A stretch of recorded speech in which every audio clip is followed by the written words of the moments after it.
Friends, welcome to Khandagiri Murugan blog. సింపుల్గా tasty అయిన వేడి వేడి అన్నం చపాతీకి సైడ్ డిష్గా అనమకాయ మసాలా ఎలా చేయాలని చూద్దామా. తీసుకుని దీంట్లో కొన్ని పచ్చి కొబ్బరి కట్ చేసి వేసుకున్నా. దీంట్లో 6-7 ఎండుమిరపకాయలు, చెక్క, లవంగ, ఒక స్టార్ పూలు, కొంచెం మిరియాలు, జీలకర్ర, సోంపు, ఎల్లిపాయలు ఇవన్నీ మిక్సీకి చేసి కొంచెంగా వాటర్ పోసి పేస్ట్ లాగా పట్టేసుకుంటాము. ఇంకా ఇదే ఈ కారము, ఇంకా వేరే ఏమి ఈ అనుముల గ్రేవీకి కారం మనం వేయలేదు. మసాలా రెడీ అయిపోయినాయి.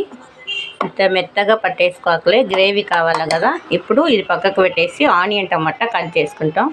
ఆనియన్ కట్ చేసి పెట్టిన సన్నగా, కరివేపాకు, ఒక 4 టమాటా కట్ చేసిన. ఇప్పుడు కడాయి పెట్టి ఆయిల్ పోసుకున్న. ఆయిల్ వేడైనాయి. దీంట్లో ఓన్లీ జీలకర్ర మాత్రం వేయాలి.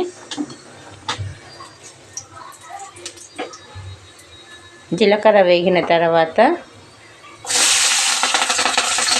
మన కరివేపాకు, ఆనియన్ వేసుకుని కొంచెం మెత్తపడేంత వరకు వేయించేసుకోవాలి. ఆనియన్ మొత్తం మెత్తపడాలి.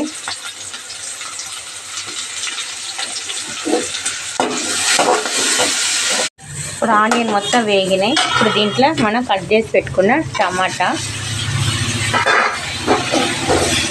ఇది కూడా కొంచెం మెత్తగా కావాలి.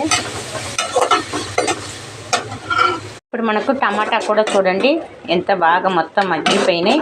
ఇప్పుడు దీంట్లో 1/2 టీ స్పూన్ పసుపు, మనం మిక్సీకి పట్టిన పేస్టు.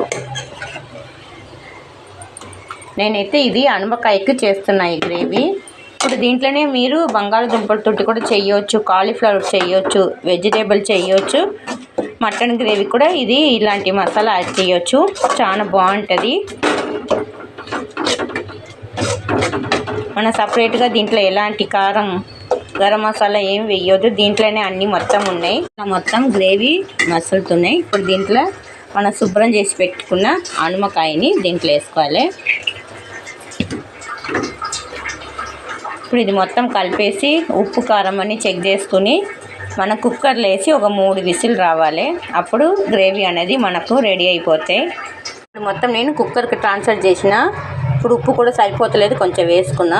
కొన్నిగా కొత్తిమీర వేసేసి ఇప్పుడు కుక్కర్ బంద్ చేస్తే ఒక 3 విజిల్ వస్తే మనకు గుమ్మలాడే అనమకాయ మసాలా రెడీ. కుక్కర్ తెరవంగానే గుమ్మలాడుతుంది. మన అనమకాయలు మసాలా రెడీ అయిపోయింది. సూపర్గా రెడీ అయిపోయింది. వేడి వేడి అన్నానికి, చపాతీకి, పూరి కూడా సూపర్ ఉంటుంది. మీరు కూడా ట్రై చేయండి. ఎలా వచ్చిందో కామెంట్ బాక్స్లో కామెంట్ ఇవ్వండి. Thanks for watching.